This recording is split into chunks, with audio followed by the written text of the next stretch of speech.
us through what your eyes saw, Tim Rapp. Well, early on, Navaratte got off to an early start. You know, usually he starts off slow, but he came out. He had intentions on laying leather on Oscar Valdez. You know, catching with shots like that from odd angles. That's the tricky part of Navaratte. You can't train for his awkwardness. You can't train for his elusive, hard punches or his movement, you know, and timing. But Oscar Valdez, I would say, came on midway. He started finding his mark. He started to change his game plan up, going down to the body of Navaratte, really focusing and keying onto his body to be able to set some kill shots up top. But again, Navaratte finishing strong, although he had a hurt hand. Bennett found a way within him to summon the strength to finish strong on the back end of this fight, and I believe he got this victory tonight. But a fantastic show of heart, will, and determination by both men tonight. And how champions finish a fight often tells you all you need to know. How Navaratte finished that 12th round as you look at his dynamic output on CompuBox and a heck of an effort from Valdez. He landed 34 punches, all power punches in the 12th round. That is the most in the 12th round. It's the most ever by an Oscar Valdez opponent who came into the ring top 10 in the world in defensive punches this year.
jacket that is being given to me as the winner of this fight. Una pelea así. Ellos tuvieron tres. Va a haber más a fight like this. These two fine gentlemen, Barrera and Morales, did it 3 times. Will we see this fight again, Emmanuel? Yo creo que la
Yo, yo, yo.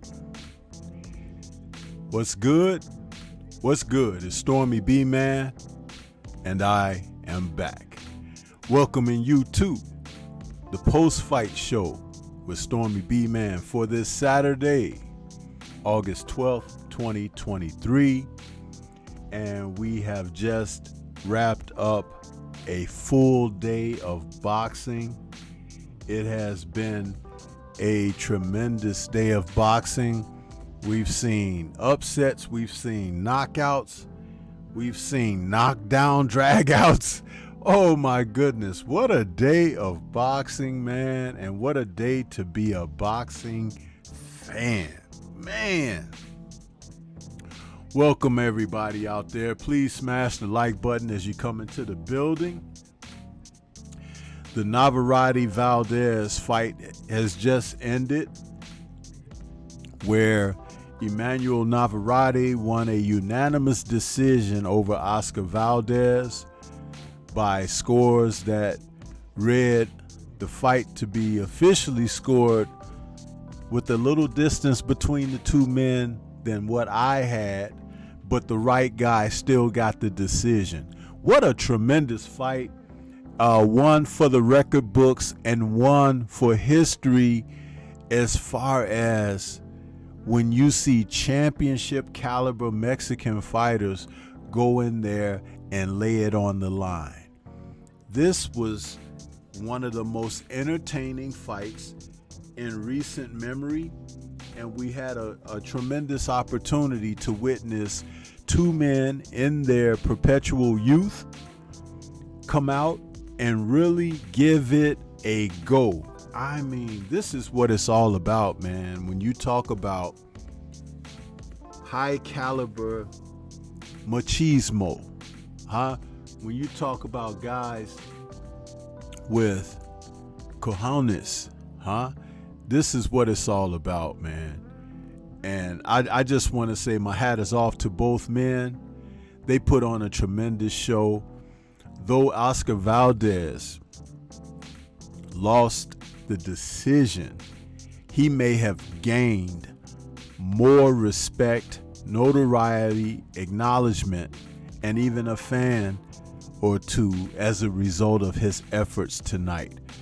And that, at the end of the day, speaks mightily about what it's about when these men come together in the sport of boxing. If you do this for a living, you know that what you saw tonight was two men laying it all on the line. And when I spoke about this fight in my pre-fight video breakdown, I talked about it channeling historical bouts like Chavez versus Ramirez, or even Morales versus Barrera. What battles those were with those men, where you just saw the best of men coming together in this sport at the top of their game. So these two gentlemen join the history books, and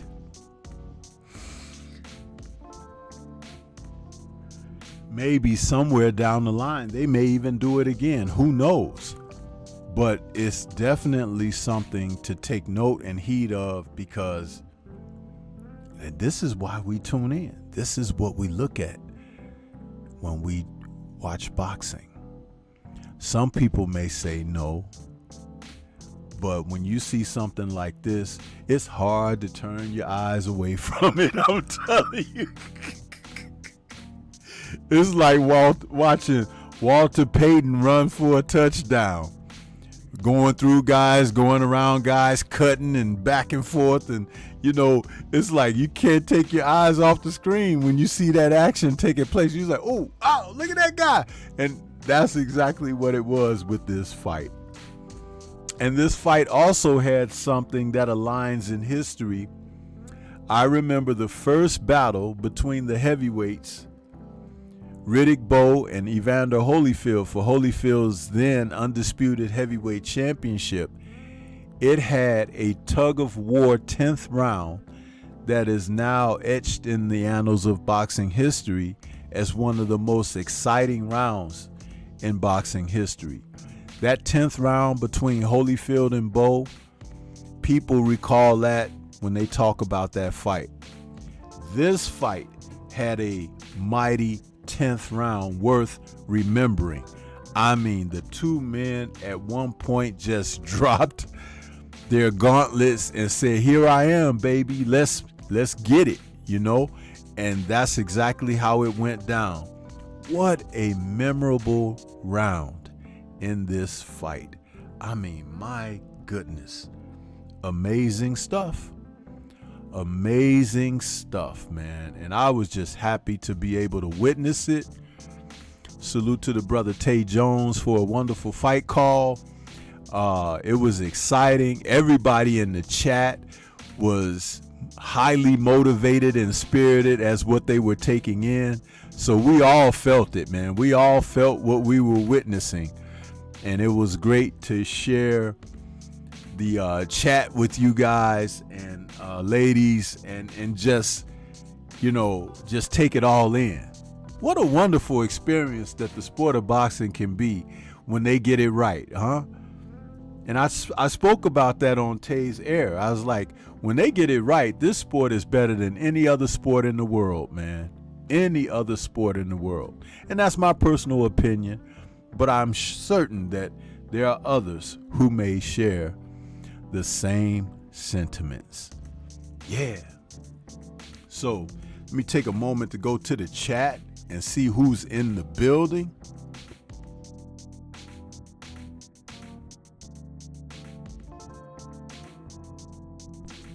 See, we had Chi-Town's finest first in the building saying blessings and love. Stormy, I liked the improvement I saw in AJ. Wow. Big homie Cooper's out there saying peace and blessings, Sifu. Back smack the like button, people. Class is in session, so please pay attention, and salute to all the family in the chat. Yeah. Universal Truth is back with us saying salute Stormy. What's good? Underground Asylum, ain't seen you in a minute, saying salute Sensei and chat. Let's talk about it. Yes, sir. 704 Joe is in the building saying peace to the chat. Big homie, Chi-Town Finest, Sensei, I'ma catch y'all tomorrow. Smash the like button. All right, 704. Queen 71 is in the building saying awesome fight. Yes, it was. Yes, it was. Naseem the Dream, True Boxing Talk says salute. All Eddie Reynoso fighters is high guard, load up on every shot, no boxing, and most are drug cheats. You know, they earned the ridicule and the remarks. I can't disagree. David Scott III says, great fight, Stormy B, man. Let's see. David, why aren't you blue? Let me make you blue. Let me help you out here. David is a true brother out here. I can make David blue. Yahweh, No Smoke is in the building saying, Sensei, what's good? Shower Allah's out there with those channel emojis. I appreciate you, Queen. She says, whoop, whoop, great fights. Shalom to my Sensei, Stormy B-Man in chat.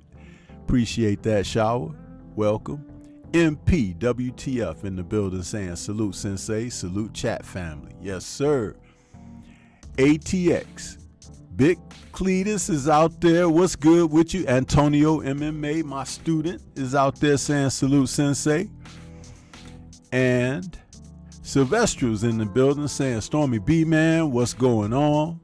You tell me. Man, Learn is back saying salute Stormy. Man, Navaratte is so awkward. Yes, he is, man. That dude is like, you know,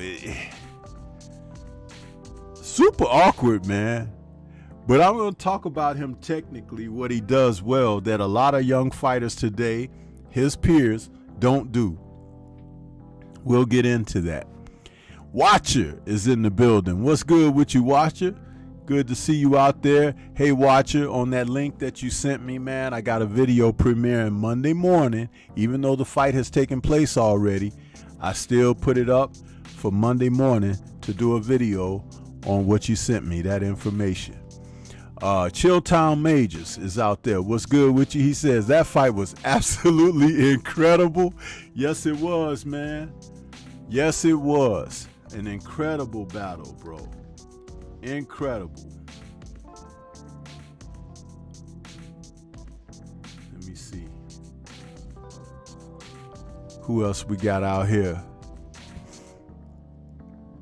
T. Berry in the building saying, I'm exhausted. Laugh out loud. Stormy B-Man in chat. Yes, sir. You got to have some water, right? You got to take you a sip, spit it in the bucket. Queen says, fight of the year. It might be, Queen. It might be the fight of the year.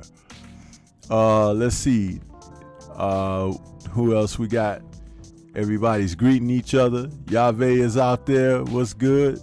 Chi-Town's Finest is out there. He says, truth. JJ is out saying, salute to y'all. Peace and blessings. Yes, sir. Chi-Town says, exactly, Stormy. I loved every bit of it. Hops _ 456 test says, salute to Stormy B-Man and the chat. Right back at you. Chilltown Major says, Oscar Valdez, a warrior, even though he lost. Yes, sir. He showed warrior spirit and effort. MPWTF says, facts. Good day of boxing. Learn says, Stormy, do you think Valdez has him figured out now and ready for a second fight? Given time for these guys to heal up and everything, man, let me tell you something.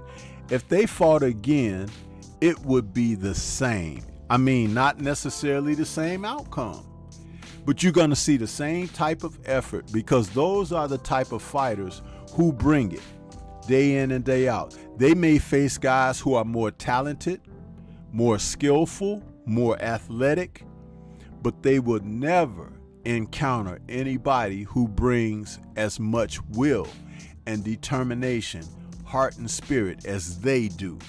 That's why you saw the type of fight that you saw between them tonight. There was no give by either man. A tremendous outing, and I would love to see it again. James Galbraith says, what's good, Stormy? Salute, right back at you. Main Biker is in the building saying, good evening, Stormy and chats. Yes, sir. Yes, sir. Main Biker says, Emmanuel Navaratte is my current favorite Mexican boxer. Yeah, man. He ain't bad, is he? He ain't bad, bro. Very entertaining fighter. And see, that's the thing. When you can entertain with what you do in there. Because he's vulnerable, but he's also dangerous, huh? That's what's the conundrum regarding Emmanuel Navaratte. Yeah. Showers with the hearts. Chilltown Major says, Stormy, can the fight we seen tonight between Navaratte and Valdez be fight of the year? Quite possibly. I said that. I just said it, and it was, what was that? Who said it a moment ago? Fight of the year? Forgive me, because the chat has scrolled up, but yeah, I agreed. I'm like, that's highly probable at this point. At this midpoint of the year, definitely I could have it high. Mo Boxing is out there. What's good with you, Mo Boxing? He says, salute, Stormy. Main Biker says, since Navaratte beat up Isaac Dogbe back in like 2017 or 18, I had to give him props. Yeah, man, this guy, he's just been winning. He was vulnerable against that, what was his name? Liam Wilson, that he fought in his last fight. But I think he took the guy very lightly, and he got rocked in there, dropped, I think he got knocked down. So it was kind of one of those things where it was like, let me get back on my game. You know what I'm saying? But it wasn't that guy was better than him or anything, because he went on to stop the guy, but the guy had a surprising moment, huh? Todd Swiddle is out there saying, salute, Stormy B-Man in chat. Universal Truth says, I'm surprised Valdez Navaratte went the distance. I'm not. When you have two spirited fighters like that, it's not about who's going to stop the other guy. It's typically about the wills that will take them from bell to bell. And that's why you saw such an entertaining fight. If things hold up, and I was worried if Valdez was going to cut in the fight, but he didn't cut as bad as I thought he would, but that impaired eye affected him, just like the hurt right hand affected Navaratte. So both were fighting with handicaps. Isn't that funny how that works out? That both men ended up with severe handicaps that affected the fight for them each. Because Valdez, with that swollen right eye that was closing, and let me talk about how they handled that in a moment, and not being able to see the lefts. And then you look up and Navaratte hurt his right hand. So he can't throw that with the power like he would normally do. So he had to work the left overtime, mixing in and peppering with the right, but not throwing it with real power. So they both had situations that were setbacks for them. Shawa Allah says, Jesus Ramos is my favorite current Mexican boxer. Okay. Shakers and Dice in the building saying, peace, Stormy. What's up to the chat? Planet 619 says, indeed, never thought this would go the full 12. You guys have to understand something about elite level fighting. Rare are there knockouts between guys at the top of the sport. Usually if there's a knockout, somebody didn't prepare or got too reckless or something. Because what happens at the top of the sport is, at the top, everybody's good, right? So now it becomes about what's inside of you. So your skills and everything go out the window after the first 4 or 5 rounds. Then it becomes a war of attrition, a battle of outthinking the opponent, capitalizing on any habits or mistakes and such. That's why you don't see at the top level with the guys facing each other a lot of knockouts or stoppages at the top level. And again, when you do see them, somebody was not up to snuff at some point, and that's what takes away for them. Yeah. So Mo Boxing says, I thought Valdez was going to knock out Navaratte like he did Burchelt. He just couldn't get that right hand in there like he did against Burchelt. He caught Burchelt so clean, but the awkwardness and unorthodoxness of Navaratte prevented that. But I'll tell you something, Oscar Valdez this late in his career would do well to learn how to throw a straight right hand and start looping and hooking everything. See, that comes down to coaching and training, because the first thing a fighter is supposed to learn from his staff that's training and coaching him, when it comes down to the number chart of punches, you need to learn what a straight jab is, a straight right hand, a hook is, an uppercut, a looping right hand, a looping hook, hooks to the body, hooks around to the body left and right. There are a variety of punches in the toolbox. And if a guy cannot throw a straight right hand at all, he's going to run into problems eventually, because opponents will have him studied and mapped out when it comes down to that. And a fighter like Navaratte can just lean out of the way or step to the side with one of his weird angles and make you miss by a country mile. Yeah. Main Biker says, this is how your eye look when you can't sip tea. Oh, that's cold-blooded right there. Yeah. Shakers and Dice says, we want to see a rematch. Slim pickings at 130. Dank Father is in the building saying, prayers, Sensei. What's good with you, Dank Father? Lauren says, agreed. I really enjoyed that fight. Watchers giving the thumbs up. Mo Boxing says, Valdez definitely declined since the Shakur fight. I wouldn't say that, Mo Boxing. Come on. See, I'm going to tell you guys something. I'm going to tell you something. And I'm just being honest when I say this. Just because a guy suffers a loss doesn't mean that he's declined all the time. It doesn't. There are instances where a beating or a battering or something can take stuff out of a guy. But Oscar Valdez, as I stated earlier, and I indicated this in my pre-fight video breakdown, I was concerned about his facial tissue holding up, because he's been prone to cuts and bruises on his face, and it did show up tonight. But his ability to fight, his will, all of that, he didn't look rocky on his feet or anything. I didn't see any signs of physical decline. What I did see was a lack of technical ability to get certain things done. He was so hell-bent on trying to wind up with the left hook, he never thought to set it up.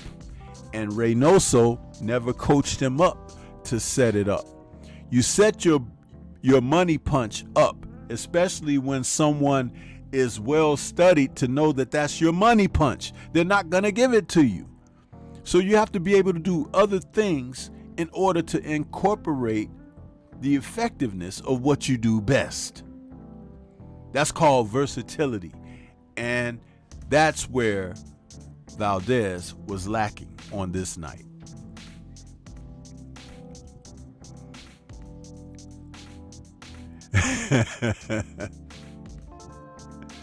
Yeah. So Learn says, Mobox and Valdez is coming off of a broken back. Is that real, Learn, or is that something you just saying for, for humor? Detroit BC says, Stormy B, salute to the room. Salute to you as well. He says he did what he could. Mo Boxer says, teach salute. Seriously, I don't know he broke his back. Okay, I didn't know either. That's interesting. I hadn't heard that. Chi-Town Finest says, truth. Universal Truth says, looked a lot like Shane versus Oscar. Neither fighter was gonna let the other control the fight for too long. Young Hollywood says, salute to you. Shower says, Liam Wilson. Yeah, Liam Wilson. Yeah, what did I say? I said a different name, didn't I? Thank you for the correction, Shower. Let's see, it jumped up on me there.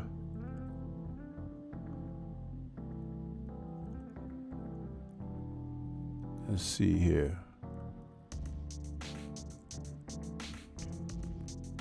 Main Event Mark is out there. He says, man, I love Navaratte. He is so fun to watch. Mo Boxing says, Navaratte was lucky against Liam Wilson. Shower says, pulled the player move and spit out his mouthpiece and came back for the W. Yeah, you got to know all the tricks of the trade, Shower. Otherwise, you just probing, huh? You got to know the rules to the game, so to speak. And he knew. That's veteran stuff there. Main Event Mark says, Oscar's eye look horrendous. Salute to the brother Drew Titan LLC out there in that super chat. He says, we saw a good fight tonight. Yes, sir. Yes, we did. A darn good barn burner of a fight, man. Let's see, where was I? You guys are talking about Liam Wilson handling Navaratte. He had a moment. It was just a moment, 5 minutes of fame.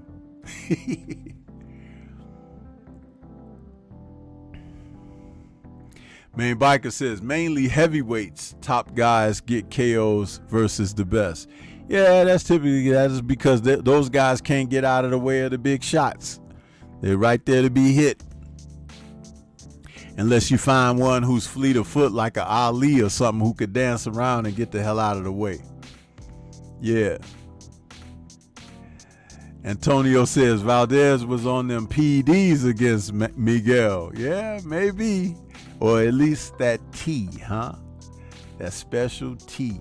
What's up with that, man? That special tea. I've been looking for some of that tea, huh? Can't find it. Yeah. Main Biker says Navaratte should have shot to the body more. Yeah.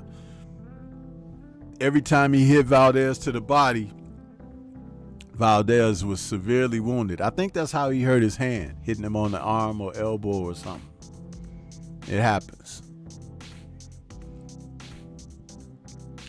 Mo Boxing says Valdez's money punch is his fast left hook. Yeah, but he didn't set it up, man. He was just winding it up. Big difference. Main Biker says, I put my money on Navaratte. The bookies had Valdez as a favorite to win the fight. I was like, oh, hell no. Easy money.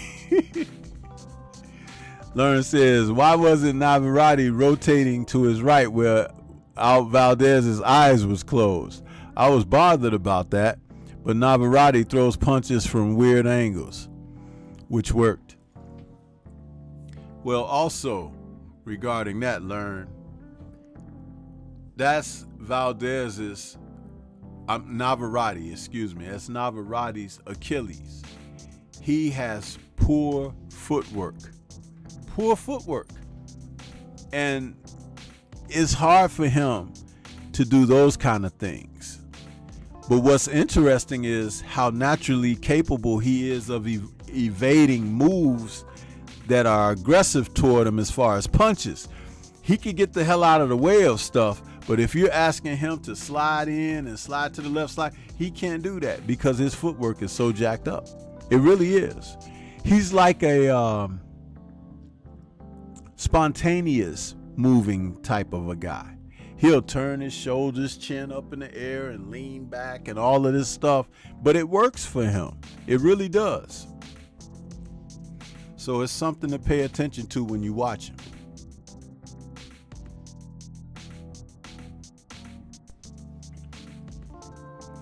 Antonio says Valdez needs to get away from Reynoso. He has more talent than he's showing. Remark of the evening right there. That is a hell of a remark there and observation, Antonio. Reynoso is not that good. He is not. And I'm not saying that to put the man down. I'm speaking real speak on his coaching ability. Yes, you're absolutely correct.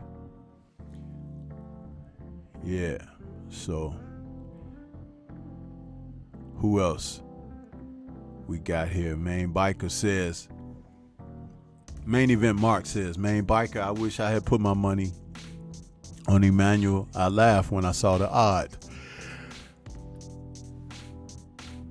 He says, Sensei, something about Navaratte reminds me of Augustus, and it's not just their first name. So awkward. Yeah. Let me take a moment out to say something about his awkwardness. What I alluded to early in my opening comments was this. He has something that he does that a lot of fighters of this current era do not do. Navaratte throws punches in bunches. He does not just let loose or let rip a 1-2 or a 1-2-3. That man will throw 4, 5, 6 at you. And most fighters are prepared to block 1 or 2. And so therefore the other shots are getting in because he has more to let loose. And he also takes the speed and power off the punches from time to time. In other words, he could throw punches at the same speed, but they may have different impact. And then there are other times when he'll change the speed of a punch because it may come at you like he's probing, but then he's stabbing you with a shot. I notice what he does, and it's very crafty. Very crafty. And that's why people have a hard time, one of the reasons why they have a hard time adjusting to him. That awkwardness. Offstring says Valdez would be better if he threw straight punches. I spoke of that a little while ago. Queen 71 is out there saying Reynoso is trash. I agree with that. Boxer Sparring says, what a war between Navaratte versus Valdez. What's your opinion on Richard Torres Jr.? He needs to step up his opposition. Plain and simple. Needs to step up his opposition. He's too good for the guys that they have been matching him up with for the past several fights. Signature Sounds in the building saying no regression, just no progression in Valdez's game. What's good, Stormy in chat? What's good with you? Sylvester, what's that? GB. What's that? I don't know what that is. Main Biker says, no, Valdez did not break his back. It was his ribs he broke a little while ago. Okay. Let's see. Trying to go through you guys' comments. You guys are greeting. Let's see. Learn says, I swore he said broken back in air. Main Biker, I gotta listen again if I can find it. Dank Father says Oscar ain't been the same since T-Gate. The internet can be vicious, bro. Antonio says, Sensei, you can't find that T because it's only in Mexico. just like the beef that Canelo ate. Probably off of the same food truck too, huh? Yeah. Or the meat packing house that Reynoso used to work at, huh? Did I say that? Yes, I did. Antonio says Oscar, with better training, he could have landed that right or left when Nav crossed his feet multiple times. Or he could have tried changing the power on the shots and doubling up with shots. With, if you're throwing a right up top, throw a left down low. If you're throwing a left up top, you throw the right down low. If sometimes you throw a left to the body and you throw a left to the head, or sometimes you throw a left to the head and then to the body, like Mickey Ward. You have to learn how to be versatile with it and mix it up to give the guy a different look. I said that earlier. Mo Boxing says, all in all, great 12 hours of boxing. I agree with that. Shaker Than Dice says, Cheapo is brilliant. Eddie Reynoso is the fraud and just Canelo's friend. Yeah. Antonio says, Oscar shows every fight that he has the ability to fight off the back foot when he needs to, just never built on it between counts. Maybe because Reynoso, it'll be called running. Well, I know he hasn't learned certain defensive postures and how to hold your hands and position your hands toward punches off your gloves. That's a technique. It's old school. Been around since the sport started. And if Reynoso was such a damn good coach and trainer, he should have been able to teach it to both Canelo and Valdez and anyone else he's worked with over there. But none of the fighters use those abilities that I speak of or techniques. So he's missing a lot. A hell of a lot. Universal Truth is asking, what did you think about Joshua's footwork? His stance looked a little too wide. Joshua the robot, he was out there tonight doing his robotics, huh? And he fought a guy who was even slower and more robotic than he was, in Robert Helenius. Don't think for one moment that anyone felt that Helenius would beat Joshua. They didn't bring him in to win like they did Andy Ruiz. Two different fighters in two different circumstances. But Joshua's improvement that I saw was that his jab was a little crisper and snappy, but his head is still on center line. He doesn't move his upper body enough. He comes in with all that muscle packed on. He wants to look body beautiful, but his fight game is very ugly. The guy has mental problems. Hold on, Tay, let me test it. Sometimes I have to test that system in order for it to work properly. Let's see.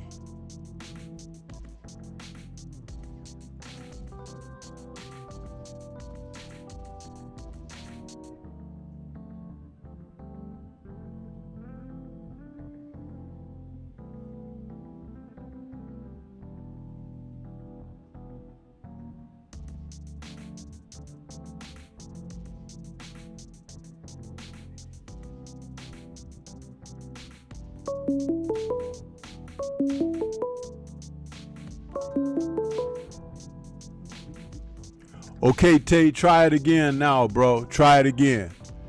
Sometimes I have to do a test call to make it open up if the line has sat idle for a while. So you could try it again, bro.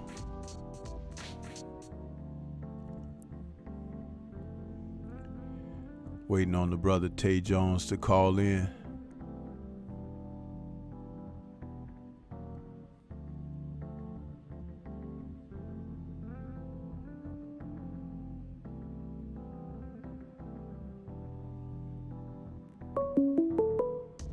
There we go. Okay, brother Tay Jones, what's good, man? Well, what's good, man? What's going on? All right. Yeah, sometimes when that's been idle, because I opened it up when I sent you that text. But if it's idle for a bit, I might have to refresh it by calling myself, and then that's what opens it up. So Right. yeah, man. So we're talking, about, I pretty much still on the Navaratte and Valdez card, man. What a fight that was tonight, right? I mean, my goodness. absolutely. You and I, we knew it was gonna be good, but damn. I enjoyed it. I'm not really a fan of Rocky Stockton robot style fighting, but what I will say, every once in a blue moon, I got to dip and dab in it because I do enjoy the excitement that it brings. But it was also a ton of skill in there as well, I must say. Yeah. But it was definitely one of those fights that I wanted to see.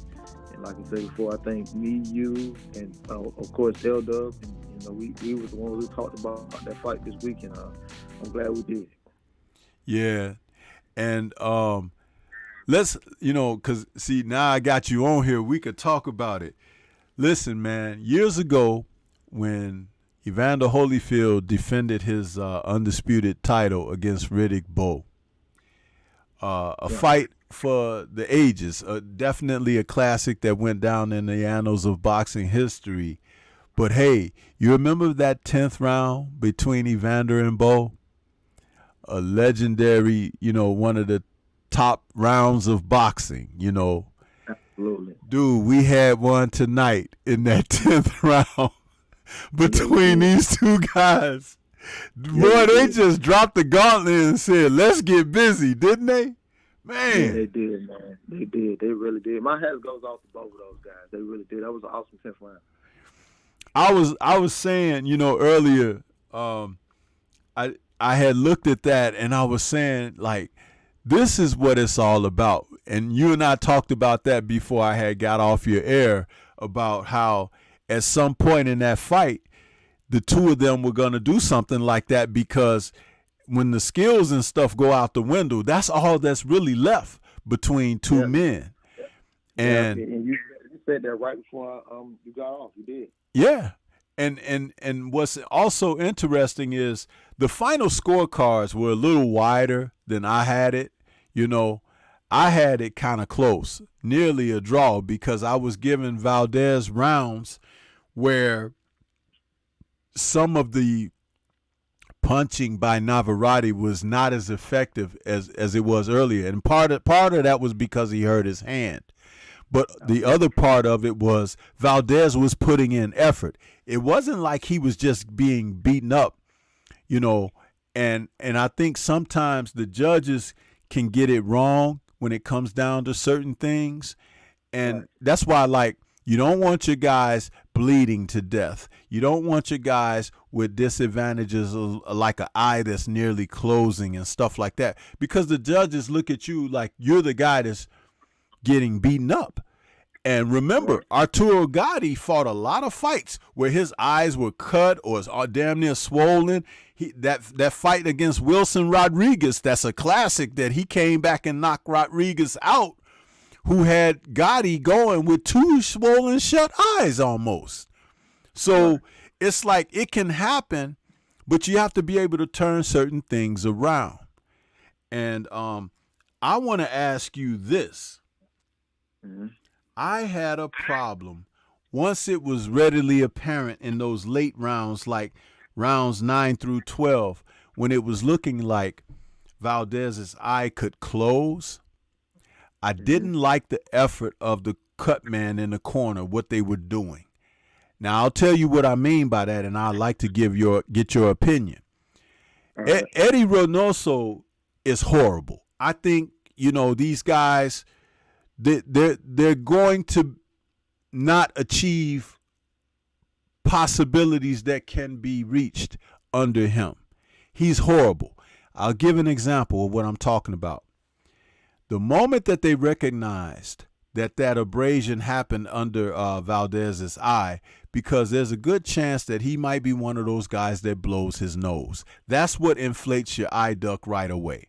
when you blow your Right. nose. So you should Right. know your fighter, right? And you should know this about your fighter. So why didn't Reynoso have the cut man get in the ring in front of Valdez and apply the Answell and wipe down or wipe to the side or whatever with pressure for the entire duration of between the rounds, when that was the single most thing that was limiting him, is that you have to worry about if they're going to stop the fight because his eye closes or something. You cannot stand outside the ring and hold the Answell over the guy's face while the other coach is talking to him and everything. The coach can still talk to him through the ropes like Reynoso was doing, but you need that cut man to get in front of him and go to work on him so he can be Right. ready to go out for the next round. Your thoughts Right. on what I had to say there? No, and I might be mistaken. He did get in there one time, I believe, if I'm not mistaken, because I actually thought that for what was that? I don't know what round it was. Maybe I don't know if it was the later rounds, but I could have sworn one time he was, or maybe he wasn't. Maybe it was Navaratte corner, but I really can't remember just that quick. But man, you're absolutely right. It should have been a point to where, you know, that Answell was definitely coming in. That was the first thing that should have been on his face coming in the corner. And of course, like you said, it should have been in front of him, definitely trying to get to that eye. But I've noticed that abrasion, like I want to say 5th round. Right. So I noticed that then. And I didn't know how serious it was going to get. But then again, I don't know. I don't know. Maybe it's the style of Oscar Valdez, you know, because he was on the back end of a lot of those punches. I'm gonna go back and watch because I really wasn't paying attention to that, but I thought for one round, because I was trying to listen to what Eddie Reynoso was saying. Mm-hmm. I thought for one round somebody was in front of him for one round, but out of 12 rounds, I mean that's kind of absurd. That's kind of absurd, but you definitely need somebody in front of you because, again, I don't know if Oscar Valdez blows his nose or not, and I do know by blowing your nose is definitely going to make you swell. Mm-hmm. It definitely should have been more pressure to the eye. But even after, I think it was after 11th round, I think that's the first thing that went on that eye, but it didn't do absolutely anything. And there was a couple of those early rounds as well where his face was already getting marked up. I think I said something about it. I said, he's already turning pink in the face. From that point on, I would definitely have started putting, you know, my application in those areas because I was already seeing them red. Right. And the fact that he was outside the ropes reaching around the guy. You can't get full compression and everything that way. And I say these things because I've worked it. I've done it myself. I've been right in there in front of a guy having to apply. I used, I like to use a knot blocker. The knot blocker is a curved piece of metal that fits over your finger like a ring. And you can put it right around the eyelids or just under the eye because it's small enough that when you hold that compression and you apply that pressure and move it away from the eye, whether you're moving it down or to the side or whatever, that's a very nice piece to use. And they were using a couple of different types of Answells. They had the big metal one, and then they had one that looked like that canister that might be a canister of ice or something of cold compress. Yeah. But I've he's seen the metal one. yeah, he still need to be in front of the guy because you can't still get that proper leverage if you're outside the ropes reaching in and around. And one of the things that I hate the most is when they're on the wrong side reaching through the ropes. And this guy was, whomever he was reaching across Valdez's face. Like he was on Valdez's left side outside the ropes, reaching in, trying to apply it on the right eye. I mean, come on, man. Come on. Yeah, it's that's amateur right. time when you see foolishness like that. And I get angry with that, Tay, because they pay these guys a lot of freaking money, bro. Oh, yeah, of course. They pay these guys a lot of money, and you're in there doing this stuff the improper way. I mean, come on. Yeah, you might want to give somebody a job, and you say, hey man, you could carry my bucket and this and that. But it's just like when Tyson was in Tokyo against Buster Douglas, and they were so vain back then, they never even bothered to bring an Enswell to the fight for Tyson. So they had to put the ice water in a damn rubber glove. Right. And hold that against Mike's eye, which was closing as fast as Buster could hit it, and it's like he couldn't see, And it's like, come on, man, you're professionals. I don't care if he's never had a cut in a fight or whatever. He had cut in the gym a few times, but he had never really cut in a fight. But all of a sudden on this particular night, he's out of the States, he's over in a foreign country, and he's getting his ass whooped, handed to him, and they don't have the equipment that could keep him, in the fight in a better way. Right. And I mean, that's inexcusable. Absolutely. So, yeah, but that's what I wanted to ask you about regarding that, because I'm like, I made a note on my score sheet about that. Also, right. I wanted to talk about and I said this before you came on. I don't know if you were listening. I talked about Navaratte, and I agree with you about his poor footwork. He's got very bad footwork. But one thing he does that fighters of today don't do is he throws punches in bunches. He throws combinations. As awkward as they may come at you from time to time, but he's never a 1-2 kind of guy. Or 1, 2, 3. Navaratte throws 4, 5, 6, maybe 7. And if you're in retreat mode or defense mode, he's still opening up even more. And that's a great part of his offensive success. Absolutely. I think that in the way he changed the angles as well. He throws those awkward punches. I mean, golly. I was raving on how he was throwing the lead uppercut.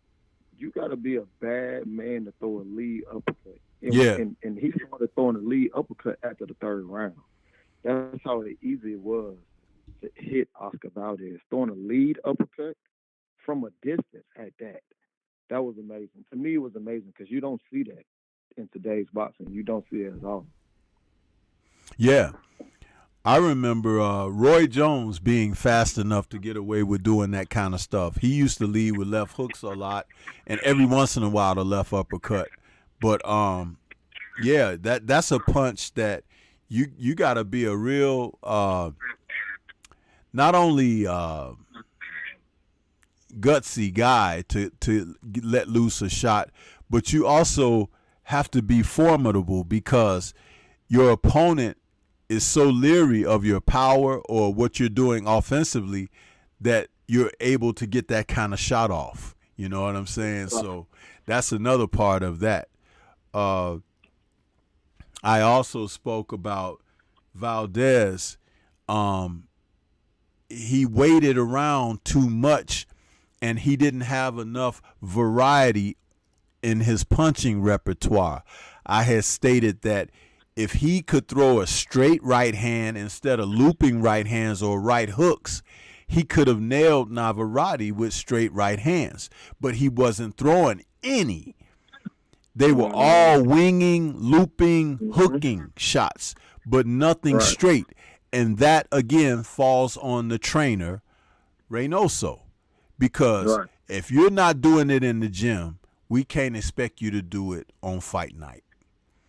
And it's not part of his repertoire.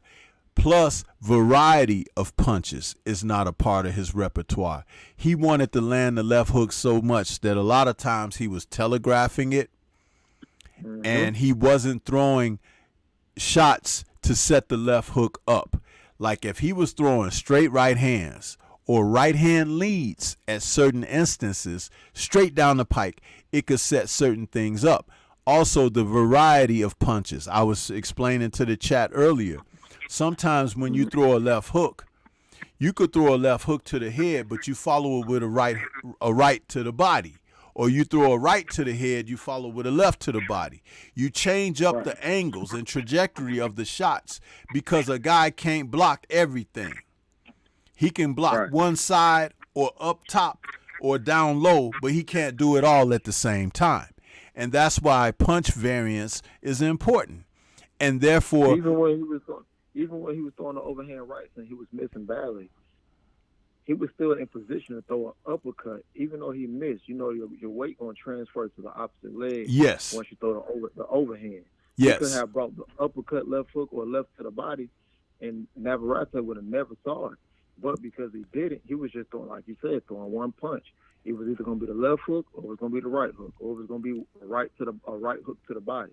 Never once threw it straight, never once threw it straight down the middle to the body or anything. I didn't even see a stab to the body to try to set something else up, to even try to set up another left hand. I didn't even see any of that. Absolutely. And how about the punch, like we know that Valdez's best punch was the left hook. But if you look at left hookers in the past who had great left hooks, they could always get that shot off because they learned how to do things to set it up. Now, one thing about Mickey Ward is he had this debilitating left hook to the liver that he would hit guys with. And Mickey got so good at being able to disguise that left hook because he would throw these right hands to the body and throw a left hook at your head.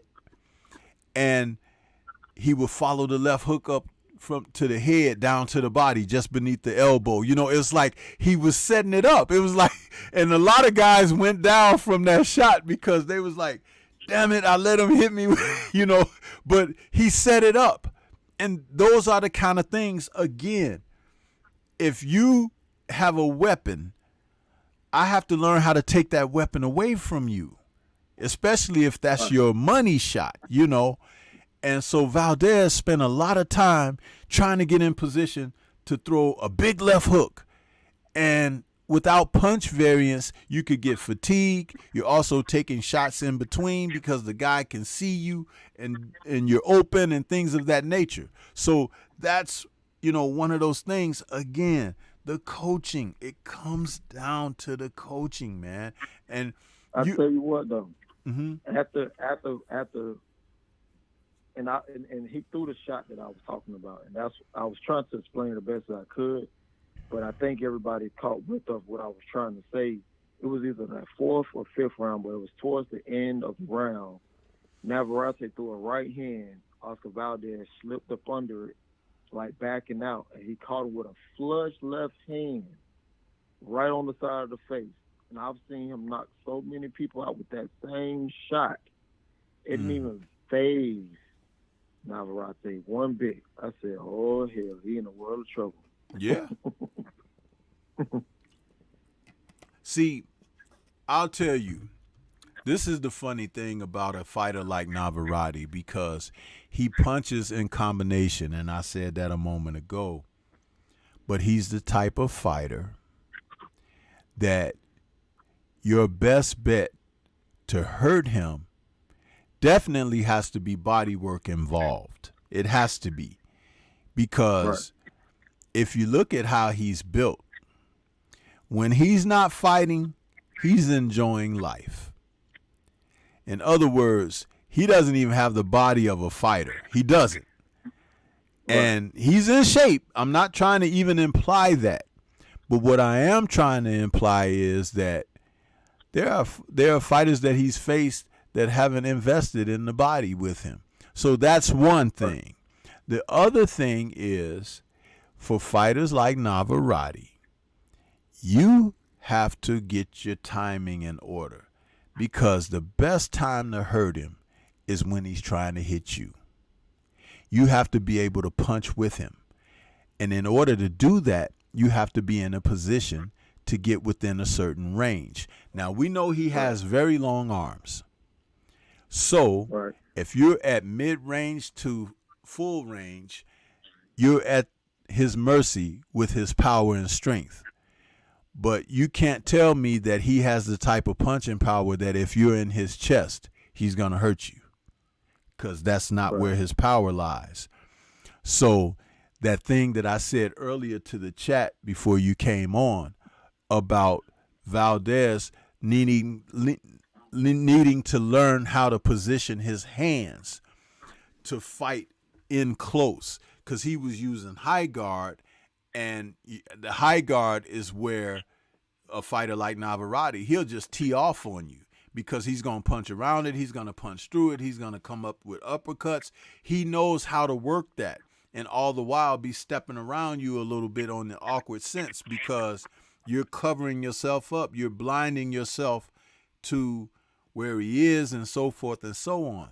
But I spoke earlier about fighters who learn the technique of how to make punches glance off your glove and be able to, if something touches you, you fire right back and things of that nature, and you position your hands. Sometimes you might have to cross your face. Sometimes you might have to cross, you know, and tuck your chin and your shoulder and things of that nature and shift your body weight. See, fighters that fight for a trainer like Reynoso, they don't have those abilities because he don't teach them. He don't know them. See, and that's why it's like I get angry, because they give credentials and credit to these guys, and I could see the holes in their game. I could see where it's porous. I could see where they don't know what to do. It's Right. one of the main reasons that Canelo hired some of those brothers to come to his camps a few years back so he could learn some techniques from them, because Reynoso couldn't teach him. You see? And that's the thing. So he didn't learn by, hey, can you teach me this? But if you're bringing them in for sparring work and everything, and if they have cameras where they filming your sparring sessions, it's a study. Oh, he's doing this, Right. he's doing that. So I can emulate that. You see? That's where that comes from. It's not rocket science. They're too vain to bring somebody in and help and say, hey, can you help us with this? But Right. at the same time, I know what their shortcomings are. So I seen this. I remember when Oscar De La Hoya, you know, he come up with the that guy Garcia, when he turned pro, and who was with him for so long, and then he made a switch and he got this older gentleman. I forget the guy's name, but Oscar even gave him credit recently, because it's an older Mexican coach that taught him how to be a little bit more fluid and move his upper body and everything, techniques that he hadn't learned. And he got pretty good with that. In fact, I think he had used that when he had fought Fernando Vargas, maybe Julio Cesar Chavez.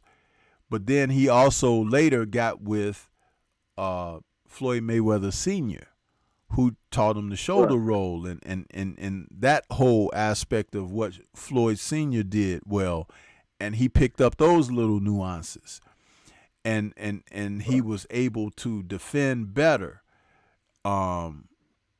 Which ironically, and this came up, Tay in chat, check this out.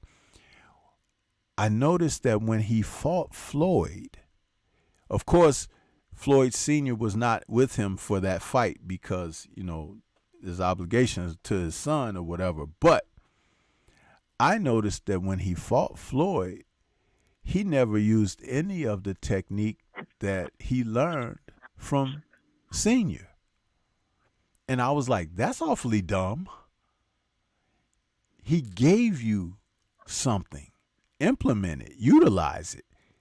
Go back and watch the fight. He never used any of those techniques that he had learned from Floyd Sr. Never used any of it. I'm going to definitely go back and watch. Yeah. Because I felt like, okay, that's going to be interesting going into the fight, that he learned so much from Floyd Sr. that I want to see how he does when he gets in there with Floyd Jr. And he never used any of that. He fought totally different. Almost like it was erased, you know, the techniques that he learned or whatever. So, Right. But I just, as a side note, I wanted to mention that while I was talking about defensive and being in close in fighting and stuff like that. Anything else on this you want to say about this particular match? Nah, man, I was like I said before, that was one of the fights that I wanted to see. I knew it was going to be high octane, high energy, things of that nature. And of course, like I said before, I'm not really a fan of rock and sock and robot style fighting. Yeah. But, again, I definitely do like to indulge in it sometimes because it is entertainment. Yeah. Well, let's talk about Trayvon. I know you had said you wanted to talk about him a little bit. Yeah, man. Yeah. So I want to talk about that because, sometimes I feel like I get a lot of slack. I read the comments. Sometimes I read the comments. I really don't read the comments sometimes. But I knew I was going to catch a lot of slack for this. But again, like I said before, I look at how these prospects are moved, not even moved, but how they're let's say how they're being moved and things of that nature.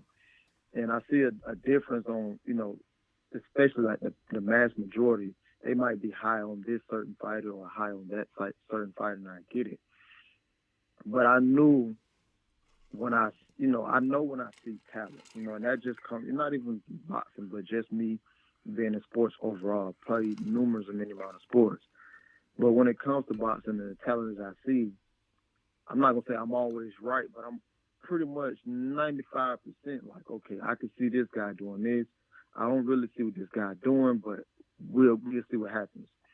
But two individuals that I did point out was Jahai Tucker, and another one was Trayvon Marshall. Well, what I saw in both of those guys was they have the ability to be good. They have the ability to be great some days.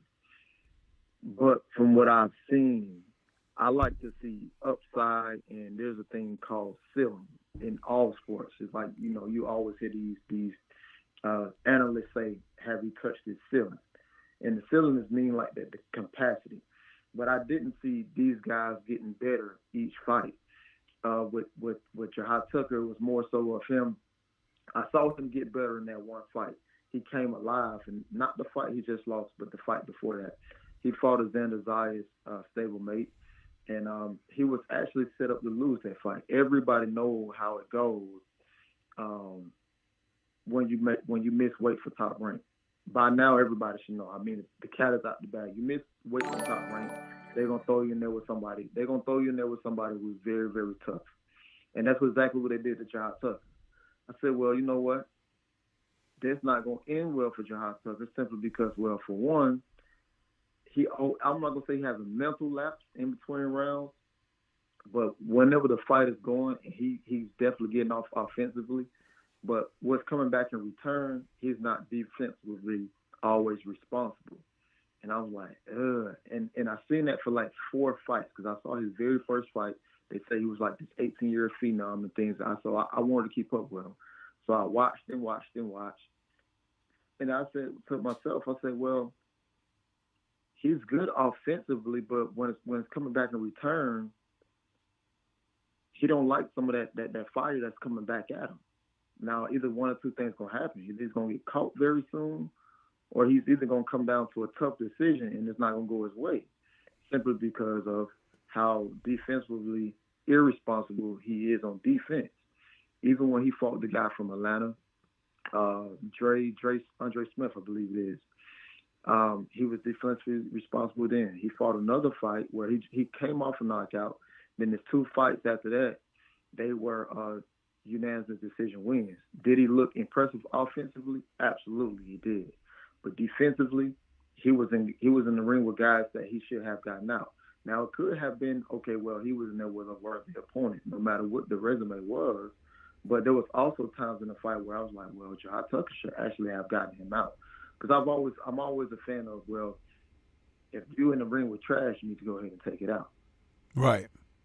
And I never saw that with Jahai Tucker. Well, coincidentally, he missed weight. He had the tough fight. And then the next thing that got him in trouble was he yelled into the screen and said, it's Xander Zayas.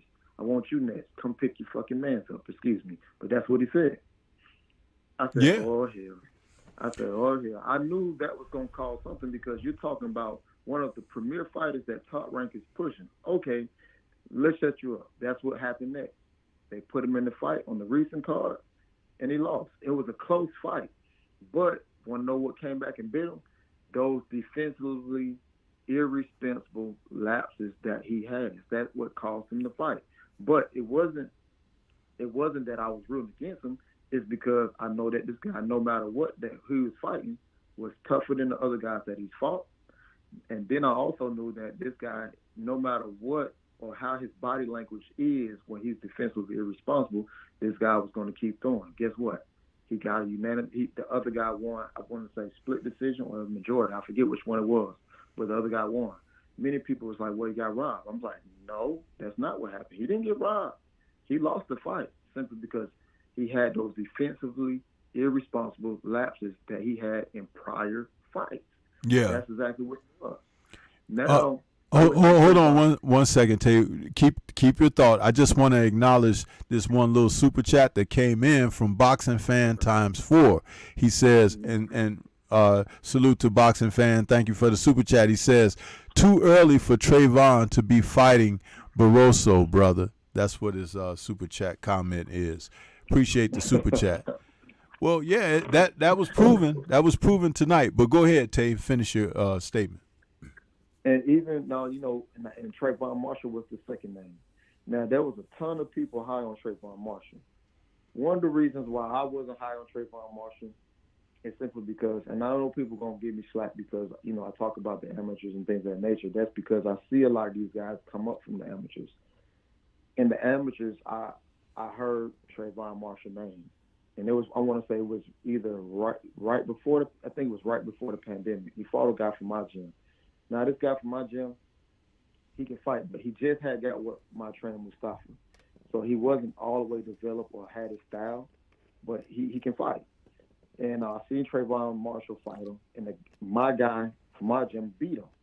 I said, well, that's going to be tough because I heard a lot about it. In the amateurs, you hear this guy, you think he's supposed to be that guy. He's that deal. And I didn't see that. I didn't get that.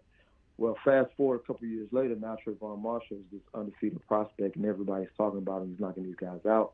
Yes, he does have the intangibles. Yes, he does have the height. He does have the power. He can move. He can fight. I'm not taking that away from him. He fights Justin DeLoach. Now, I know Justin DeLoach personally because he resides here in Georgia, which is maybe like a 2-hour drive from me, but he resides in Georgia. He fought a Justin DeLoach who fought Stanionis, who lost to Stanionis. Before that, I think he captured the IBF International title, I believe it was, at 154, and then he dropped down to 47.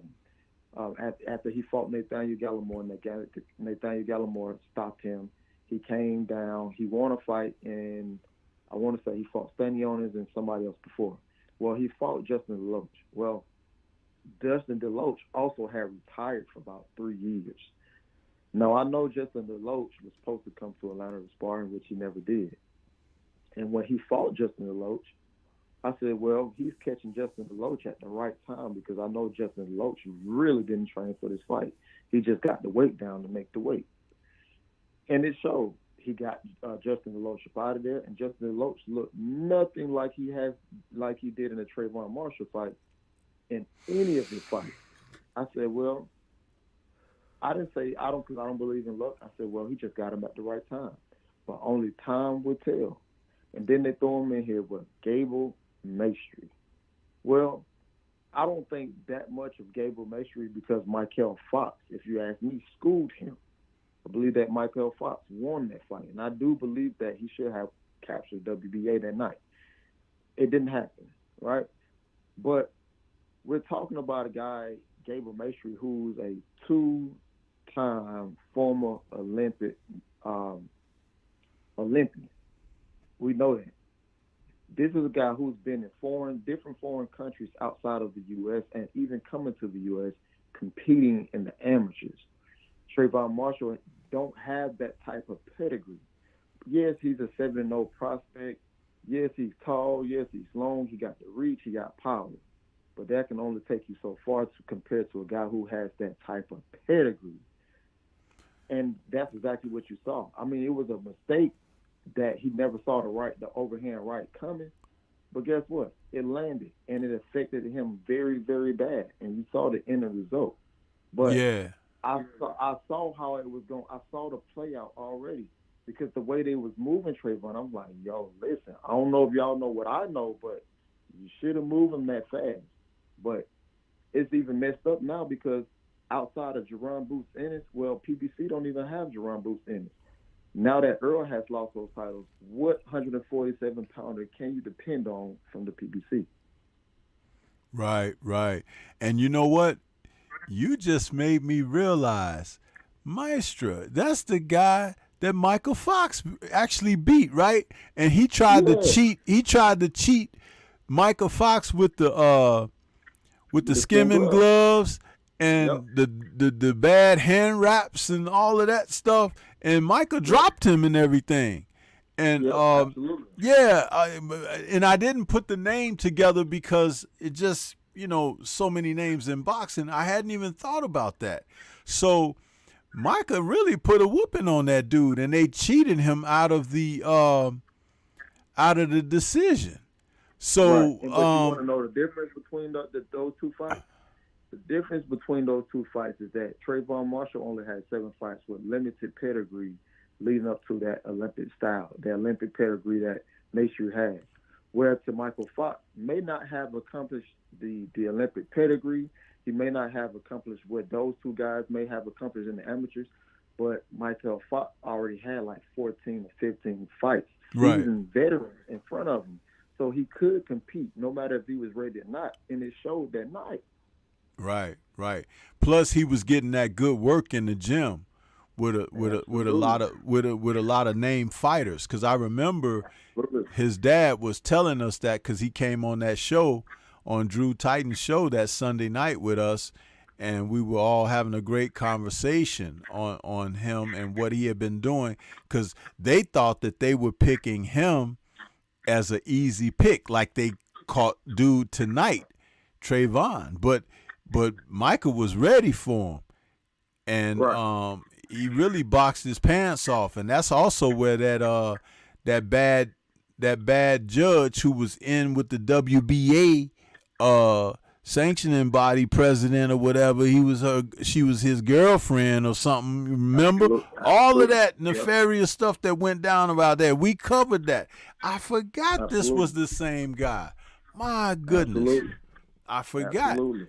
And they took Mm-hmm. advantage of Trayvon tonight. They got a name of a young guy who was thought to be a prospect or whatever, but he had a little bit of a name, and they had this guy build himself off of that.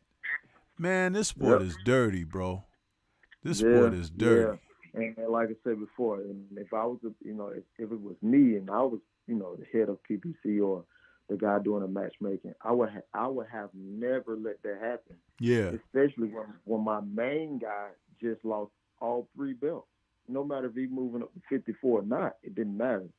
It's just the fact that, listen, I'll no longer have a PBC champion. Yeah, Bud Crawford is now over on PBC, but before then, they didn't have nobody else coming up. They would say Jerron Boots Ennis, but Jerron Boots Ennis isn't PBC.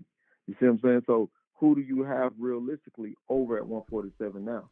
Because Trayvon Marshall, what they could have done was let him get used to those, yes, he'd be a former, champion in Justin Loach. Yes, and he caught him at the right time. I get it.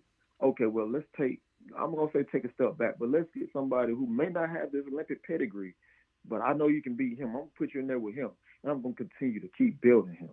right. You see what I'm saying? That would have been the smartest thing to do. But to throw him in there, and look, like I say, I gamble a lot, right? When I looked at the lines, they had Gable Maestri as a plus 520. And I said, wait a minute. I know I know Maestri's old, but man, ain't no way in the world this guy who don't have the same pedigree as this guy is a minus 500. No, there's no way possible. No way possible because who has Trayvon beat or fought that's to the level of competition that Maestri has faced? Wow. outside of Justin DeLoach. But Justin DeLoach he didn't even look 5% of his old self at all. Let me ask you this, man. Where the hell is Jamal James at?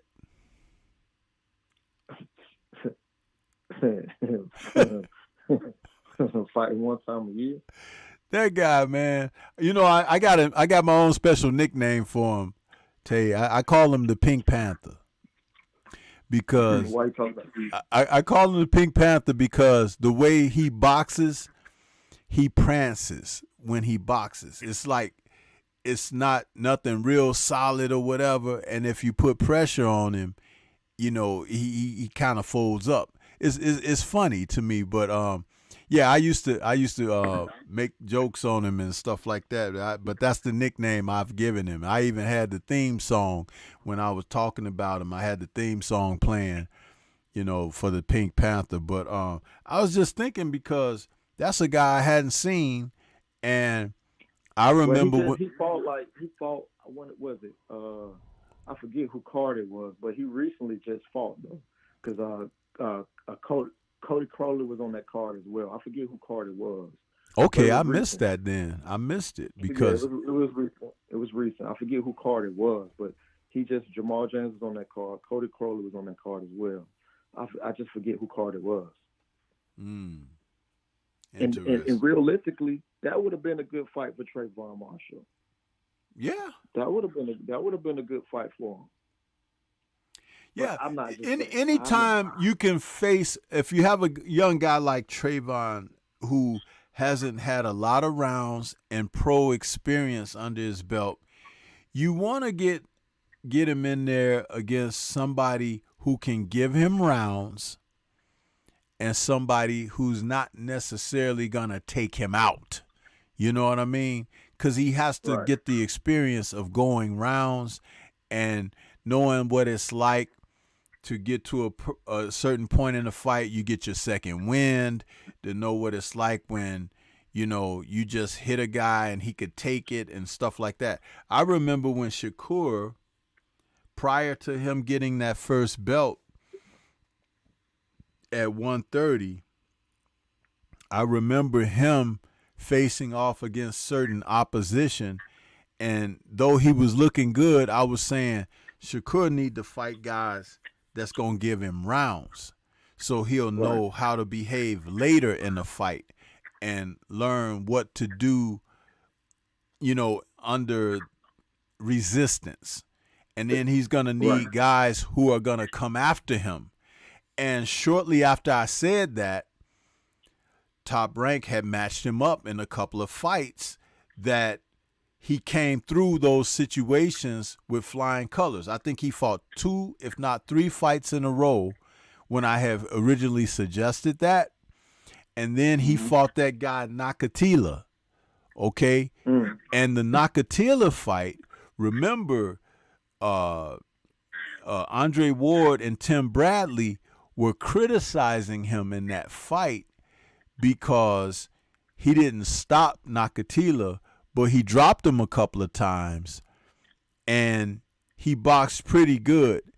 And I didn't feel like they felt. They were like, oh, we think he should have stopped the guy or whatever. It was obvious that Nakatila was a little bit stronger than Shakur had anticipated in that fight, and he probably felt a little bit of heat from Nakatila also, but he fought safe, but he still dropped the guy a couple of times and won nearly every round. So I thought that was a great situation for him to grow up a little bit. But not only that, had he not fought those fights with those, exactly, those fights where he came through going the distance, going with a guy who could come after him and stuff like that. It was like those 3 fights in a row that I talked about. When he finally got in there with Nakatila, the thing is, he was still Shakur, but it was a Shakur who had learned some things, you know what I mean, and was able to implement that during the fight, even if it required he to use his mind and be a little bit more cerebral about the process instead of being physical about the process, because boxing is a mental sport. And see, I believe when he won that fight, that's where a lot of that confidence came from, because Nakatila was world class. You know, even though a lot of people here may not have been giving him credit for being so or whatever, but he still was. And that was an opportunity for a tremendous growth spurt for Shakur in the sport. And he hasn't looked back since. He's gotten better and better. But see, that's what happens when you fight quality opposition and you're able to come through with flying colors. You can take the experience and put that in your folder and be like, okay, this is what I dealt with. I'm good. I know this. You know, you have something solid. But when they're putting you in soft all the time and then they give you something to step up, and it's a veteran like what we saw tonight, that kid should not have been in that fight with this guy tonight. He should not. Man, absolutely not, man. And it's tough. It was tough to see, because I know a lot of people that I talk to are very, very high on Trayvon. And this was what I was trying to avoid, because I knew what I saw in the past. Yeah. And then there's some other fighters out here too that can suffer the same fate because they're not ready. And you got fan base and everything pushing guys. You know, it's like, you know, hold your horses. I remember Charles the Natural Murray. People thought he was going to be like Sugar Ray Robinson. Right. And Charles Natural Murray never got anywhere near that. Vernon Forrest, as good as he was and everything, his amateur pedigree, the wars with, not wars, but the competitive fights with Shane Mosley and everything, he couldn't get past Ricardo Mayorga. Right. So it's like, you know, there are lessons to be learned in this. A lot of lessons. And I had wrote in your chat when he got stopped, I said, man, it's going to take some serious rebuilding for this kid because of the way he got stopped. Because of the way he got stopped. Mm-hmm. Well, absolutely. That referee could have stopped that fight after that first knockdown. She could have. It should have, because he didn't know what it was. No, he didn't. And see what's going to happen after that, and you never know. He might be gun shy now. He may be gun shy. Yeah, man. That was I ain't gonna say it was tough to watch, but I knew he would lose soon. I just didn't think he would lose like that. Yeah, that was really ugly, man. That was unexpected, because I remember watching it live and it looked like Maestre was just jabbing his way in, and he come right with that right hand right behind it, and dude wasn't even ready. It was almost like he had his hands down and his chin up in the air saying, hit me, even though that wasn't his posture. Right. But that's how Maestre took advantage of his ill experience. And one of the things was being up against the ropes.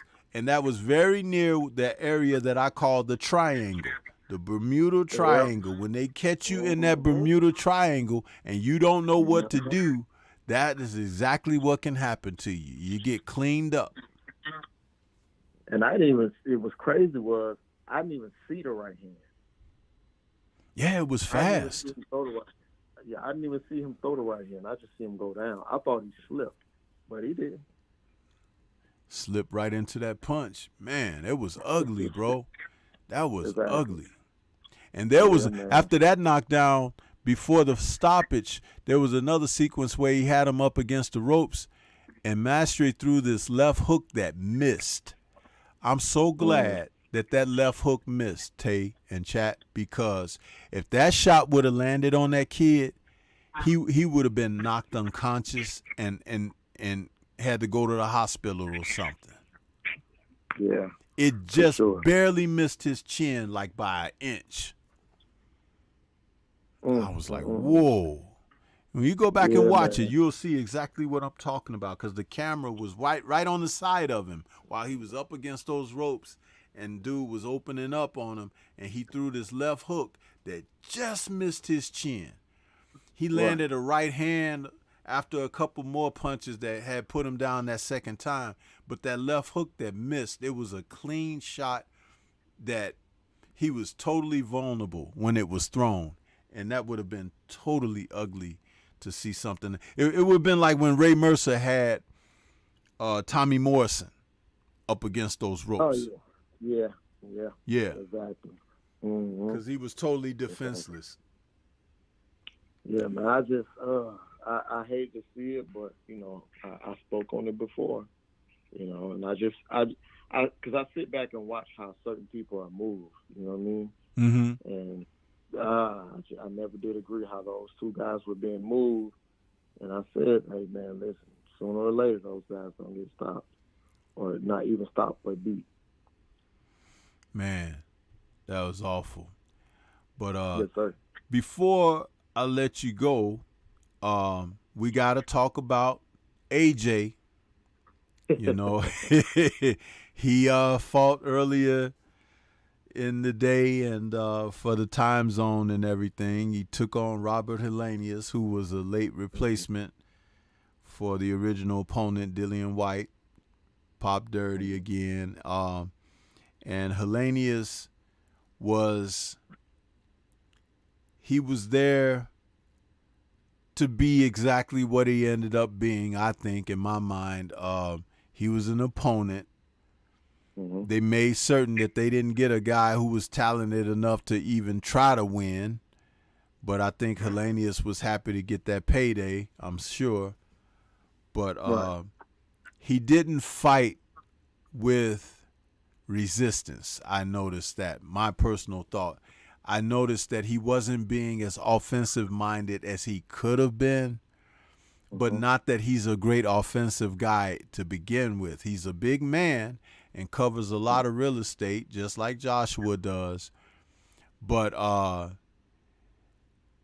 had to realize that after busting Joshua's nose, whether he broke his nose or whatever, because Joshua seems to bleed from the nose now a lot when guys hit him. So I don't know if that's a recurring thing or it's just like whatever. But Helenius didn't seem to want to go for it after drawing blood, so to speak. And I did also notice, Tay, in chat, that after a couple of rounds, Joshua's right eye was starting to swell a little bit. And I was saying, oh, this guy, he don't get his head off a center line, and he's there to be hit, There was just a lot of things going on, and I could hear Derek James telling him certain things between the rounds, but AJ still, to me, is exhibiting some psychological issues when it comes down to boxing. And the whole thing, I don't know. He's lucky he got on out of there without any real damage being done. But that fight went a few more rounds than it should have, in my mind. Absolutely. Your thoughts? Well, I mean, yeah, it went a few more rounds than it should have. I know he got the new coach, things of that nature, but I'm not, he looked like Earl Spencer. Yeah. That's what I saw. I saw him jabbing, going to the body, changing up the variations, going up and down. I did see that. He definitely had some better feet. Oh, if anything, I think he had better feet. Than anything. I was more like, okay, well, damn, he got some feet. But, if I got to compare that to him fighting Deontay next, well, people may see, well, Deontay's been out for a year. I mean, you never really seen Deontay with bad feet. If anything, you've seen him being insane more than having just bad feet because he can't move his feet. We've seen him move his feet before. So I did like AJ feeding that fight. Forrest and moving his head off the line. The only way he was the times that he did get off the line was when he was throwing the jab up and down. But Forrest getting his head off the center of the line, it was still there to be hit. Right. But one thing, you know, and I don't want to give too much away, but you know, one thing you can't do with Deontay is do the same sequence over and over. Right. If you think that if Deontay's not gonna catch on that you're trying to go down to the body more than a couple times, he gonna meet you down there. Yeah. You know, he gonna meet you down there. And so, see, there's another thing that that it doesn't matter who coaches and trains him, but AJ's gonna have a problem with this. An opponent who is ready to open up on you, he doesn't seem to know how to deal with that. An offensive that's set against him. And that has a tremendous amount to do with confidence. It has a tremendous amount to do with competitiveness, because you can spar with guys in the gym and everything, but if you're sparring in the gym and your trainers and coaches and they're not instructing you, you know, one of the things that we used to like to do working out at the gym here is when we had sparring sessions between guys, we would coach both sides for more of a learning experience, you know, because sometimes you could have guys sparring in the gym, and if you're the guy who hired the sparring partners, you know, usually the sparring partners are just in there to give you work and everything. But if you got a man that's coaching the sparring partner, telling him, hey, I need you to do this X, Y, Z to him. I need you to, so I can see how his responses are, X, Y, Z, whatever. See, then it becomes the learning process. Right. And I'm sure you've seen it a lot yourself, that a lot of times it's kind of one-sided. And even in it being one-sided, a guy might not necessarily be getting the lesson that he needs to get because it's not being brought out. You know what I mean? Because if a fighter is being taught certain things and you have weaknesses, but you're not working on shoring up those weaknesses or minimizing them because you don't want to leave a gap. You don't want to leave a door open so somebody can walk in. And that's another part of this learning process that I talk about, that I can tell when someone hasn't been working on certain things. Right. It's like when D fought Helenius, one of the things that I noticed right away in that first round of that fight, and it only went less than a round, but what I noticed right away was he was able to do something that Helenius wasn't anticipating, and that was like punch off the back foot. Right. You know, they used to him coming forward and stuff like that, or being planted or whatever, but he wasn't prepared for that. When I say he I'm talking about Helenius. And I know he had worked with D in the gym and stuff, but it was like that was something, that was a new wrinkle. Right. And to experience that and get surprised by it where it came to an abrupt end, even before it came to that abrupt end, there was a moment where D did something and it nearly got him then, but it didn't. You know what I'm saying? And it's like he escaped that moment, but it was bound to happen because of the change, the adjustment. Right. And that's what makes him dangerous. We know he can go get people, but he can get people that's trying to come and get him. You know, it's funny. Go ahead. No, you go ahead. I was gonna say, it's funny that you say that because there's literally a video right now that I saw today. Someone sent to me. Is on. I guess he did an interview getting ready for the Joshua fight, and they was asking him about the fight. And he was saying that, I immediately knew something. He said after a couple seconds went by, I knew something was wrong. And when he said he knew something was wrong, he was talking about Deontay retreating. He said, because he never retreats. And I saw him throwing a jab off his back foot.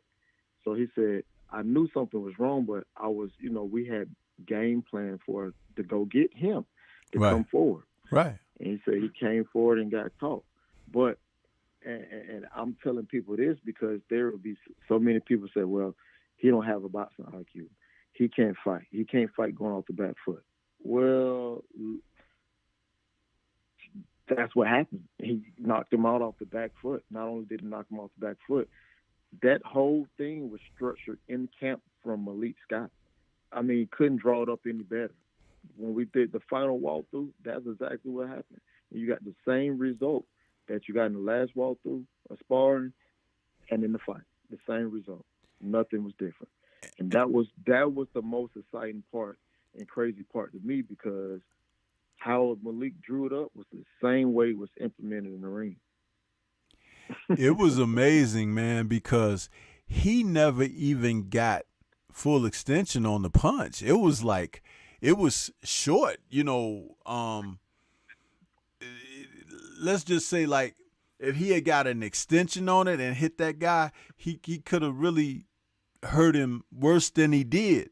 But that was almost like a clubbing shot, but it still had the force and the power with him coming in and D letting it fly and stuff like that.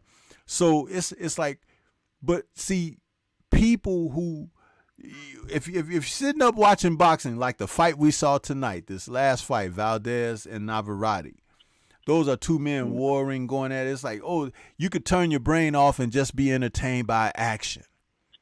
But when you watch someone like Deontay do what he does, there's a little bit more science to it than people want to give credit to, because they only see the end result. They see, oh, he knocked the guy out.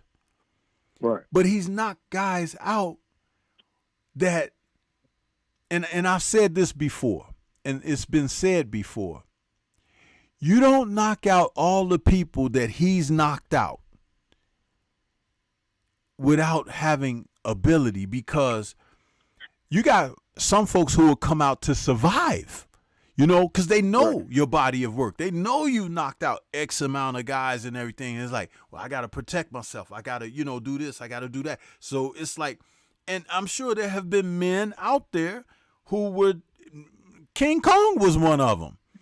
He thought he was doing okay until they got him up off the canvas in that second fight, and they told him, you got knocked out, you got stopped. And he was over there banging on the ropes and everything and disgusted and angry because he thought he was competing and doing well and winning or whatever. But it's still, the light got turned out just like that. And next thing you know, but see, it was skill. That wasn't just somebody going upside somebody's head or something. It was skill that was done with that. You know what I liken that knockout for? And I'm not trying to make this a conversation about D. I just wanted to say this last part. Right. That knockout over King Kong in the second fight reminded me so much of George Foreman's knockout of Michael Moore. And it was almost verbatim, because George had said during the fight that he said in the post fight, he said, I had a feeling, he's like, if I hurt the guy early and knock him down, he'll get up and run from me. So the idea was to lull him to sleep to where he stand in front of George, and then George might have to take care of him late, but at the same time, make Moore feel comfortable. And that's exactly what he did. So like he stopped Moore in the 10th. So in like round 9, George started throwing these wide left hooks. And Teddy Atlas had been telling Moore to move the other way because Moore is southpaw. So he was saying to move to Moore's right away from George's right hand. but Moore kept circling left. But what Teddy didn't realize, that George was throwing these big looping left hooks, and Mora, who held a high guard, you know, he didn't do a lot of head movement and upper body movement. He would dip with his gloves up high, even sometimes dipping under a punch. So when George would sweep with that left hook, Mora would lean forward and dip.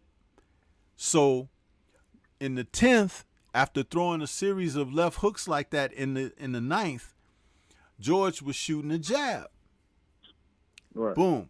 And so Mora was catching the jab. And I think what George was doing was taking the power off the shots.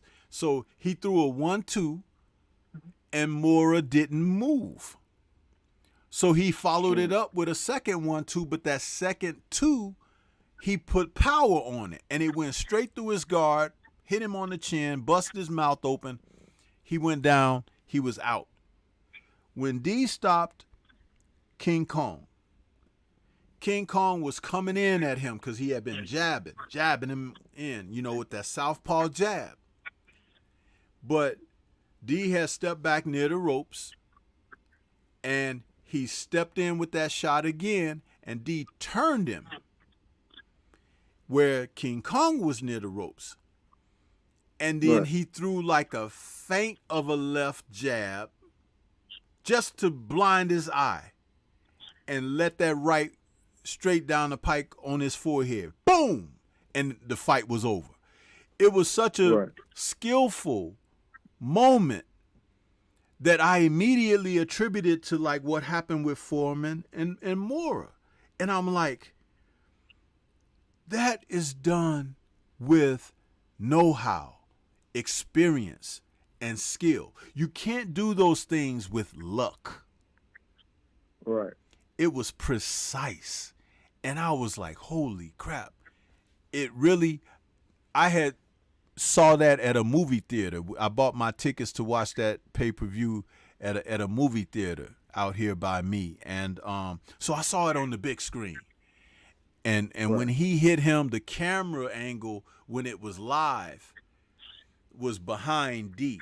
And King Kong was near that rope, and he threw that jab and hit him with that right hand. And when King Kong went down and his legs were like kind of folded a little bit, up under him, yeah. I told my wife, I said, this fight is over. And the whole audience, and it wasn't a packed audience, but it was the whole audience who was in there all jumped up like, woo! Man, it was a beautiful thing, bro. But at the same time, I'm just talking about the science of it. You know what I mean? That nobody wants to give credit to someone who can make things look easy. But hard work and the dedication and work that they put in to that is what makes it appear easy. But it's never easy. It just becomes routine when you're well versed and practiced at what you do. And now that he's doing some other things with new wrinkles, and I'm sure there are new wrinkles that we haven't even seen yet because he ain't been out there to show them. But he gonna open up some surprises for a lot of people once some more matches start taking place. But I just wanted to share my thought on that, which while I had you here to talk about it. Yes, sir. Yes, sir, for sure. So, but yeah, any other thoughts about the AJ fight? I didn't like his post-fight thing where he got out of the ring and went and celebrating with people and stuff. I was like, man, it's so childish. This guy is really, I don't know, man. I don't know. That's what you're going to get, man. Well, but, you know, he better have somebody out there to hold him up when he get. Yeah, they better. Oh, you know. Hey, I want to see it fight like everybody else, and I'm gonna be enjoying it. You know what I mean? So. Yeah. That's where I'm gonna be at. I'm gonna be right there, just watching the fight like everybody else. Man. Yeah. But yeah, man, that's. I don't know if you wanted to say one last thing about Torres, or you want to leave it at what we discussed on your show, or. Yeah, I'm gonna leave it at that, man. You know, I just he's one of those guys that we need to see, you know, get better every fight. If we don't see that, how are we going to determine, what he truly is? Mm-hmm. Just like we said about, the Trayvon Marshall, he need to be moved. You know what I mean? Yeah. But in a certain way, I'm not saying throwing him in there with, a guy 30, 40 fights. Even though I believe that Torres can handle it because he has that pedigree. But if you look at all the other Olympians that Top Rank signed, they've been thrown in there. Mm-hmm. Now it may not have been no very, very stagnant opponent, but they was worthy enough to give him some work. Right. If we don't see that from Torres, you know what I mean? Like come on, man. I don't know, man. I would just leave it right there, man. I got what you were saying. I got what Eldo was saying. You see what I'm saying? But I agree with both of you guys at the same time. But we gotta see some work. You know what I mean? And I understand that the heavyweight division pool of talent is not that big. I mean, but hell, they found opponents for Jared Anderson. And and the reason why I'm not complaining for Jared Anderson because he fought Jerry Forrest. You know what I'm saying? He fought Jerry Forrest. And now I wasn't a fan of him fighting the other guy who was 8-0 and 9-0 at the time that they both was. I forget what it was the softball kid I think it was, but he got him out of there. That was supposed to be some talent, but it's those type of things. I'm like, okay, well, hey, he just was a better man. He got him out of there. That's supposed to happen. But when we got. I know we had a guy that was 11-3 tonight, but when you actually sit down and look at what he's done, that was actually a step down in what he's been facing. Yeah. Yeah. So. Yeah. I'm on point with you though. Yeah, man, and I want to say thank you for joining me this evening and helping me to have a post-fight discussion because I think we covered some solid points regarding the fight. And again, boxing won tonight with that fight that wrapped up the evening. Oh yeah, for sure. Those two gentlemen, man, regardless of what people might want to say and stuff like that, it's like, listen, these were warriors out there. They put on a show. I had the fight a little bit closer than what the final judges' scorecards were, but I was highly entertained. I would even like to see them go at it again at some point, because you know what you're going to get when you mix those two up in the blender. So, yeah, it was just amazing. You did a great job on the fight call. I was glad to be out there in the chat with your chat because your chat was very lively on tonight's shows. It's like that's what it's all about, man. That's why we do what we do and tune in because it's so entertaining and fulfilling. Sure. Yeah, for sure, So, man, for sure. Yeah, keep me going too. So I definitely appreciate it. Yeah, absolutely. So, but any final thoughts? Man, that's pretty much it. That's a wrap for me. Yeah. All right, man. Well, I appreciate you joining me this evening. You're always welcome around these parts, and anytime, And like I said, when I'm not doing my broadcasts on StreamYard, because there are certain broadcasts that I do on StreamYard, but when I do it on here, if you want to join, we just hook you up here through the call-in feature. So that just makes it easy that way. And I don't think anybody had any problem hearing you because it comes through pretty good. I'm listening to the playback on a device where I got it in my ear, and I can hear everything just fine. So. Yes, sir. Yeah. Yes, sir. I appreciate it. Yes, sir. All right, man. I want to thank you. Huh? I want to thank you so much. Oh, yeah. You're welcome, man. You're welcome. And thank you as well. But we out here, man. We doing what we do. We cover this sport, and we talk about some of the stuff that some of the other guys don't talk about, but that's okay because that's what sets us apart, I'm going to keep doing what I do, and I'm sure you're going to keep doing what you do. Oh, yeah, most definitely. Sure am. Yes, indeed. And that's great, man. So, but, yeah, thanks again, brother, and hope you have a great rest of the evening and this weekend. Hey, man, tomorrow afternoon, I got tickets to see the 50th anniversary screening for Enter the Dragon. Bruce Lee's Enter the Dragon.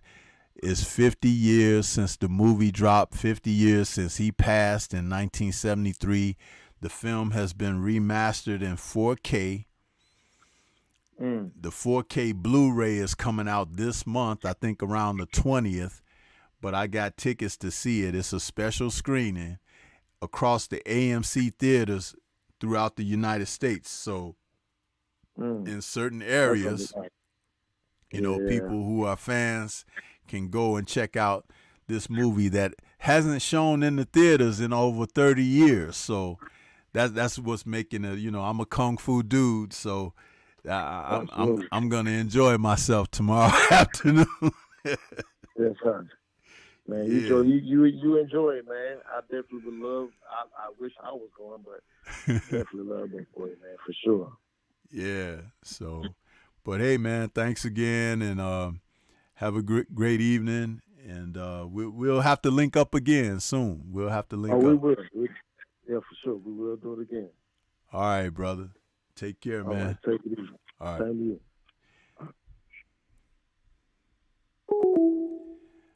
And salute to the brother Tay Jones out there coming in to help out with the post-fight show. He did a call on the fight this evening. If you guys missed that, you might want to go back and check it out because it was very entertaining. We had a lot going down with that. So, but yeah, great stuff. Now look at this. I'm looking at my stats, y'all. It says I have over 305 views for tonight's broadcast, but only 86 likes. How can over 200 and something folks be tuned in and not want to hit my like button, but the average view duration is over 20-something minutes? So you're 20-something minutes in, but you can't show any support. What dingleberries we got out there, huh? Real dingleberries. Ridiculous. Anyway, salute to everybody out there that came out, show love and support. I appreciate the fam. And we're going to get on up out of here. Shout out to the mighty LDBC. And we'll catch you guys on the next one. Peace.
Is this not why you were here?